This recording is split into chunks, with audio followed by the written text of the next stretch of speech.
why aren't you dating? Why aren't you out meeting people? Well, because I am stuck in a town where everybody has kind of been with everybody. So I don't really want to join in on the love triangle that is going on around here. I got myself into one before, and so that didn't work out very well, if you can't tell. So also, if I date outside of this town, then I would have to do like a long distance relationship. A lot of people can't do those because I can't really go anywhere. My children's father decided to reside here, so for convenient reasons, I moved here as well. So yeah, the dating life is not for me. I'd rather just be alone and enjoy the time that I do have with my children at this age. And I want to end with being an adult is ghetto. We're in the trenches. It's just ghetto around here. It's always the same pattern. They run through the same 3 dudes in town like they're speed running a soap opera, then act surprised when the dating pool looks like recycled bathwater. Listen, it's not that there are no men. There are plenty of men. The problem is, if he doesn't give her drama, tattoos, or childhood trauma flashbacks, he's labeled boring. So she skips the stable guy with a house and a pension and dives face first into the same walking red flag who's already made rounds like a party DJ at prom. She says it's a small town and everyone's dated everyone. Absolutely not. You just went through the same 5 dudes like a loyalty program. Now you got points and trauma, but nothing to redeem. I want a leader. I want a provider. I want a man who is family oriented. I want somebody who has goals. Somebody who enjoys being a man, because nowadays you see men crying over rent. Crying over like, give me half of your rent, give me half of bills, give me half of that. No, that's not the type of man I want. I want a man who doesn't mind being a provider, who has that mentality, who puts God in the center of the relationship, someone who knows their role as a man, someone that can lead, someone that is not weak, because who wants a weak ass man? I don't want a weak ass man. I want somebody who is always like looking for what's his next source of income, to not just stick to one. Someone who has like goals and has reached goals. Someone who loves his wife, who's gonna respect his wife, who's gonna love his kids, who is just gonna be a provider overall. Like, that's all. And I believe only real ass men will understand that being a provider has nothing to do with being weak or like, oh, women are just gold diggers. No, women should be taken care of. We should be in our feminine energy. Men should be men. Men should be hunters and looking for, being the providers. And I'm looking for a provider. And I said what I said. I don't care. Yes. Now she wants a traditional man. You know what that means, right? The streets were fun until the mileage kicked in. Suddenly, the club got too loud, the champagne wasn't hitting the same, and Chad stopped texting back. Now she's 32, the brunch selfies aren't doing numbers, and out of nowhere, she's into values. All of a sudden, she's craving a man who pays the bills, opens doors, protects, provides, prays, plants gardens, and builds emotional safe spaces. I mean, come on, she wasn't saying these when she was ghosting good men for rappers with neck tattoos and court dates. Now that the wall's creeping up like a mid-month rent reminder, she's rebranding. She says she wants stability. No, you want a retirement plan with a heartbeat. It's not about tradition, it's about exhaustion. The streets didn't love her back, and now she wants to switch lanes before the tire pops. Sorry, princess, the market has changed. You can't return to the showroom after test driving the entire dealership. Let's talk tooth fishing. Yes, you heard me right. Tooth fishing. Why do I say that? If you're meeting someone from a dating app, make sure they have teeth. How can you make sure someone has teeth? Make sure they're smiling in their pictures with teeth, or that their mouth is not closed in every picture. Because if they don't show teeth at all, they either probably have really, really bad teeth or no teeth. So just make sure. A woman that I know, she went out on a date with somebody. He took out 2 of his teeth at the table.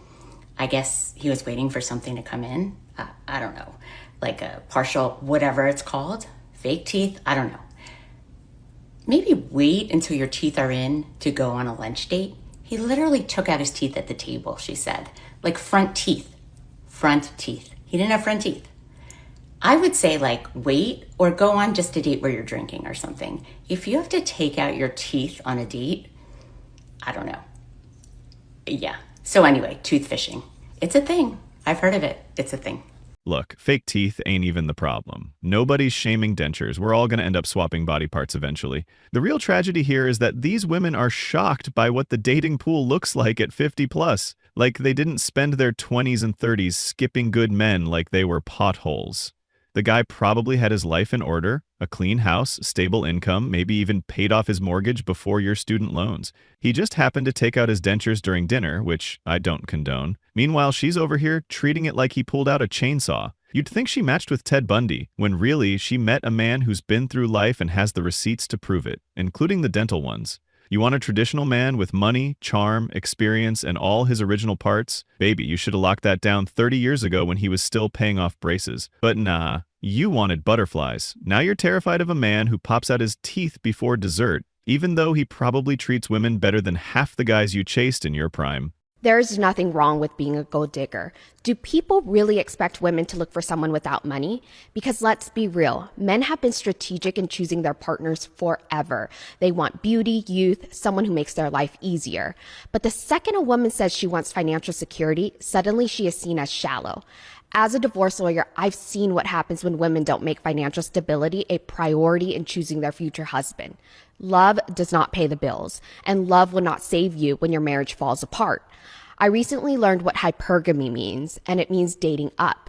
Hypergamy is not about being a gold digger. It is about not settling for struggle. It is about making choices that protect your future. Because let's be honest, no woman has ever said, I wish I struggled more in my relationship. And the people who scream the loudest about women being gold diggers are usually the ones who benefit the most from women settling. Choosing financial stability is not the problem, but expecting women to struggle is. So apparently choosing a man for his money isn't gold digging anymore, it's financial standards. Bro, we're living in the era of romantic rebranding. They'll slap a TED Talk label on hypergamy and act like it's female wisdom when the only stable future they see is wrapped in a Rolex and parked in a gated estate. That's not standards, that's strategic shopping. And by the way, nobody's mad that women want stability. We all want comfort, but let's not pretend this is some noble quest for security when the standards always seem to include yachts, luxury dinners, and first-class trauma recovery trips to Bali.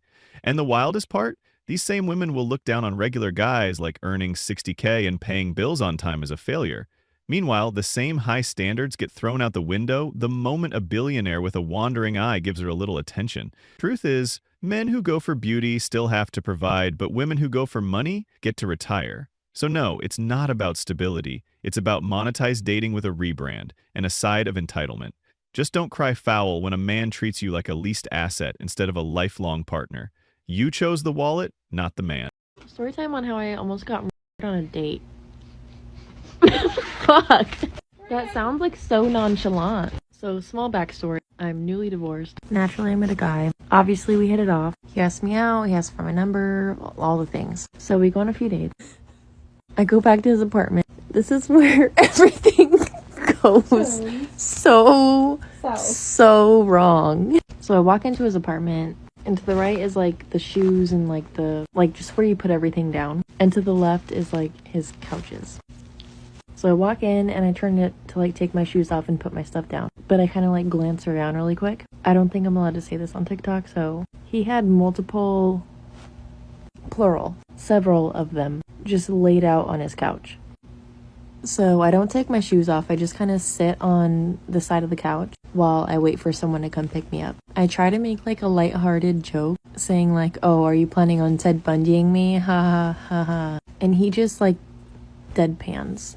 Obviously I survived. I got out. I'm alive and well. That just is literally like the craziest story for like the biggest date fail ever. She left a solid man, you know, the type that probably fixed the sink without being asked. And 2 weeks later, she's in some random dude's house who's giving off straight up Ted Bundy starter pack energy. Like, how do you go from Sunday pot roast to sitting on a couch with loose ammo? She didn't just fumble the bag. She sprinted into a Netflix true crime documentary. These aren't dates anymore. They're auditions for future cautionary tales. And the wildest part? She's not even kidnapped. She walked in willingly. You don't get to act surprised when you vibe with a man whose playlist is just ambient sirens and FBI surveillance noise. And the worst part, she will still blame men like her ex, the safe one, as if he's the reason she ended up speed dating serial killer energy.